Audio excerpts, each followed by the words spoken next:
Hi guys, welcome back to my channel na bon chawin chibai to ni ko ai kain sei kit ding hi ai le phatte tai ananga yutin achai na ge na ven lang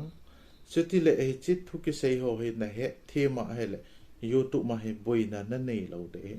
ni di ba community guideline ki le monetization policy chi ho hi he na he monetization policy ne he lo a he le hi chi chỉ khi là thấy làm pi tam pi ở mình giờ thì đúng cha chun update thắc khát ông kỹ này thì cha update thắc hồ chỉ pi ham chú i hết điều apoi moen hi a chú hi chi video hi kan sim kho tên này youtuber josin anabete te tin achai na ge anabe ho te ti hi ka dei sen hi chi channel la he atha ni ai le subscribe bolin lang bell icon comment lang all in coin chuti le video kan sem ki teng amu masapen ni ding hi ye ai le nga pan pai ta hutin nga se witi khat na number 1 chi pi ham ti ai le number 1 to inappropriate language ki ti in pau imandanu di lo pau phalo ham di lo ki ti ho hi youtube min jong aphal lo a hi je ti chu khat na iga se hin tin number 2 a Ganglen lamin say yung ito na lo la sawal de hi chun violence number 2 so violence kina na kibaw na mi kibo tu na ham ti ho jong hi youtube min aphal lo hi ye number 3 na ga say kin hitin adult content kitile nupa kitima na ho hi cho jong hi youtube min aphal lo hi upload jong leo hi cho ka hin sei ho cho upload jong leo chun sum imu lo diu he example la na channel cho monetize yong le hi chi video a chu ads lo ai le sum na mu lo de ka na lo hi ai lo le sago kewa na ho hi cho nge aphal lo hi chapang hian lang ali thi yong le youtube in aphal lo hi ti chu iga he devin apoi mo en number li na hi shocking content kitel shocking na video chu khat hamin ave na ki chat na man thei ai lo le ave na ai vet ngam hilo ti ho example laga sei le mi thi ham mel set a thi ham alim ho amai ho ki kap ai lo le mi thi so alim ho amai ho ki kap hetabang chapangin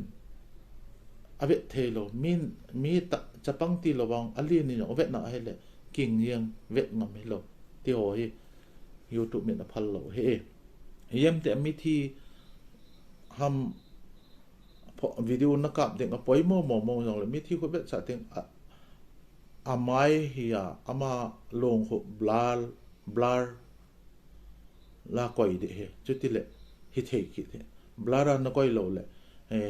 na channel la chu limited ads yellow dollar ham jing de he chu ads lo de he ya chu video chu ka na lo ads to ka hin sei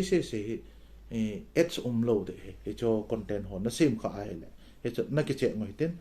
li na chu shocking content to ai sei chu in anga na hi phiam tel harmful and dangerous act mi dinga long phalo chan phalo ai lo le ki chat tizat thil ho ki chat harmful aphalo mi dinga public dinga long aphalo kiti ho hi ki chat na thei thil ho hi chong so content a sim lo diu he teng le agup nahi piham te le hateful ai lo le derogatory kit content kiti in hi chi a he mi ham khat chu example la zana nei lo ta chan ki bol hi cho video ho isim ikap I upload lo diu he isim lo diu he tin asagi nahi he le ipiham te le drugs related kiti ho drugs recreational drugs and drug related content kiti in hi chi example alcohol zu hi cho jo se yong hi youtube min ads pi loading a se hi HT le advertise hu hi che video a chu lo di he ti na hi je cho ta bang ho drugs related ho a content na same a hele a get na chu ati le firearms related content kiti hen firearms related content kiti le thal ho content na lo di ti na hi je content hi chu ho ta bang ho a hi him le thal ho a hi it's lo dinga hi YouTube hin ase hi adei lo hi it's api lo de it's lo ding ho content kain se hi je tu ai advertise lo di income lo di ti na hen controversial issues kitile public mi pi kinil do na thei public mi pi in adei lo phat sa lo ho he cho ta bang ho jong hi content isim lo di he tiếng là sensitive event cái tỷ lệ sensitive thì chú example là khát nên experiment ham ipiam khát abol tai hi chi a chú ga vet na kichap na the na example là chapang ham khát kimang kisukha yang the abang khát na kisukha lo the hi ta bang ho sensitive event ho zong hi YouTube min ads pe lo dinga se hi ads sting le enabling dishonest behavior kiti hin enabling dishonest behavior kiti chu example la kita lo na ham khat ai lo le chan ham khat kita lo na chan ham khat chu hi chu ka video ka na chu min avet na ala do thei kitile hi cho ta bang hong chu i bol lo ti piang he chun hi che ta bang a hi cho koi lo ding in aphai ni ko ya hi yong le h lo di hi advertise hong lo di hi hong lo a income lo di ti na he to a kan se he a hi ye h lo di chu tiếng lệ hi chỉ inappropriate content for kids and family ti ai chapang to nu la pa te ho hen to khoma ave thailo content ho cho polo de he so tiếng lệ chỉ